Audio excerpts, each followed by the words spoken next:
अरे बात ठीक हो सो चकवाल सब्जी मंडी खलोते हैं तो सब्जियां के रेट दसे ने तो वार अज मंगल का ने तो सारे भरा वीडियो ज़्यादा तो ज़्यादा शेयर तो लाइक किया करो ताकि सारे भराओं को रेट दे अपडेट पता लग जाए। तो हम सब्जियां का रेट पता करें क्या चल रहा है सुबह का टाइम ने। सब तो पहले मटर पता कार की आए भाई जी कई मटर धड़ी लाए ने 800 रुपये धड़ी। अचारी आम कहीं 600 दे 5 किलो जनाब। अगे भी पता कार की रेट पे चलता।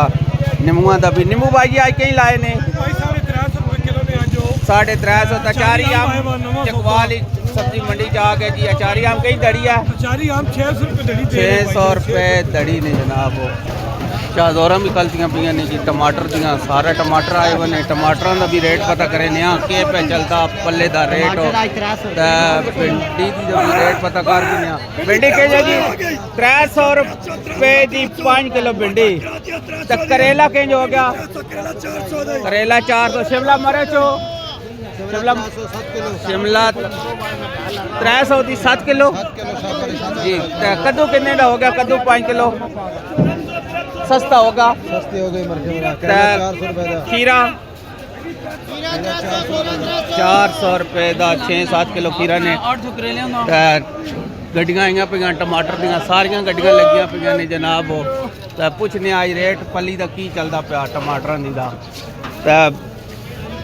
शेख जी दसा ना के पली का रेट चल रहा है टमाटर दी दा जनाब असी वट्टे 600 रुपये के पाए हुए 550 रुपये के पाए हुए जी 550-600।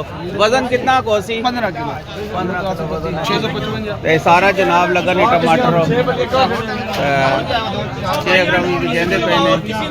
शेख जी आज टमाटर पली कहीं पे भी कहते और टमाटर की 600 की पली ने जनाब। सारिया गड्डियाँ लगियां ने 600 का टमाटर पे विकता ने।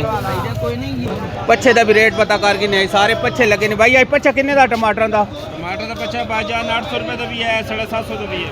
तो पली जी पली 16 किलो वजन है 500 रुपये 500 रुपये की। तो पच्छे जो चंगा टमाटर है वो 800 का है 800 रुपये का ठीक हो 19-20 किलो टमाटर पे दसे ने जी। अगे भी रेट सुन दसे ने के चल रहा है चकवाल सब्जी मंडी चो। हेलो 100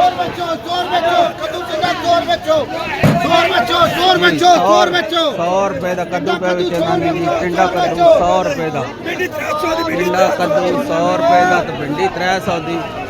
आलू प्याज जिनका जनाब पे वहदे ने रेड़ियाँ तय। टमाटर का भी रेट पता करें आज टमाटर डाउन होगा थोड़ा जा। तो काटना भी टमाटर आ गया जनाब। हाजी मौसम साहब काटन कितने का है ट्रक आ गया टमाटर का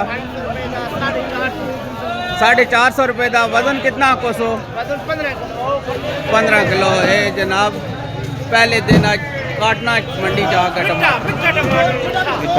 तो पली 500 रुपये ये सारा खीरा लगा ने चकवाल सब्जी मंडी जनाब।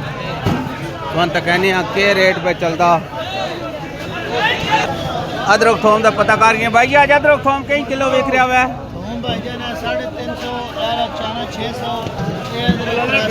300 रुपये किलो।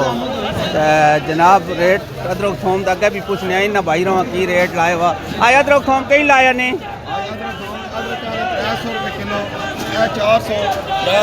300 भाई अदरक कितनी ने कई किलो दी 300 ही दी 100 कई जगह तो आयो हेलो गार तो आई नहीं भाई 300 रुपये किलो अदरक मिली है।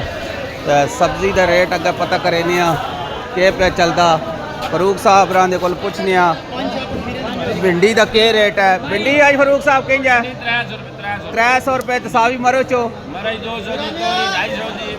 जी अली साहब वो आज प्याजा का के रेट चल रहा है 1200 तो लैकर 1500 तक को। ये सारा प्याज ने जी जालियाँ लगियाँ प्याजा निया। तो रेट 1200 तो लैकर 1500 तक चलता पे ने रेट प्याजा का। तो भिंडी जनाब आज 300 की विकती ने। तो सावी मरच का भी रेट पता करें तो तोरी का भी पता कर की रेट है आज भाई जी दसा खा तोरी का की रेट है तोरी का की रेट दसा तोरी ਤੋਰੀ ਦਾ ਕੀ ਰੇਟ ਹੈ ਤੋਰੀ ने की चालो 300 रुपए दी ब्रांड ताजी तोरी है 300 रुपए ਦੀ ਤੋਰੀ डाकू ਨੇ कोलो बच के ਤੇ भाई भिंडी आज तुसा कोल किंज है भिंडी भाईजान ब्रांड 300 रुपए दी 300 रुपए ਦੀ 5 किलो वीआईपी भिंडी 300 रुपए दी 300 ਦੀ 5 किलो सावी मारो चो अभी मारे 200 रुपए दी भाईजान जी 200 रुपए ਦੀ 5 किलो वडो आई मटर कहीं लाइन दड़ी आज 800 800 रुपए दड़ी 800 ਦੇ 5 किलो मौलत जी आज तुसा मटर कहीं लाए वे नो 600 रुपए दड़ी 600 रुपए दड़ी जी मटरां ਦਾ ਮੁxtਲਿਫ ਰੇਟ ਚੱਲਦਾ ਪਿਆ ਵਾ ਅਗਾਈ ਫੌਜੀ ਟਮਾਟਰ ਸ਼ਾਪਰ ਆਈ ਕਿੰਨੇ ਦਾ ਵਾ ਸਾਫੀ 200 रुपए ਦਾ 5 किलो 300 रुपए ਤੀਰਾ 300 रुपए ਦਾ ਤੇ 300 रुपए चाल है ਤੋਰੀ ਸਾਵੀ तोरी 250 रुपए चाल 250 रुपए ਦੀ 5 किलो ਤੋਰੀ ਨੇ ਆਲੂ ਵੀ ਤਾਂ ਵੀ ਰੇਟ ਪਤਾ ਕਰ ਕਿਨੇ ਟਰੱਕ ਆਏ ਨੇ ਆਲੂਆਂ ਦੇ भाई आलू आई कितने दी जाली 1100 रुपए दा ब्रांड 65 किलो वजन जी 1100 रुपए दा आलू ने 65 किलो वजन आगे भी ट्रक लगा पे ने ये भी ट्रक लगा पे ने आलू में आलू आई कितने दा 1100 रुपए दा सेम रेट है दोवां जनाब गड्डियां दा एक ही रेट है हुन दड़ी दा भी रेट पता कर गिने आलूआं प्याजां दी दा के चलदा पिया ते प्याज लगने अजी जी आई कहीं दड़ी प्याज लाया ने 300 आलू 150 रुपए दड़ी 300 रुपए का खीरा हो गया खीरा 300 रुपए का होगा कितना वजन है 7 किलो वजन 6-7 किलो वजन है धनिया आज चेंज होगा जी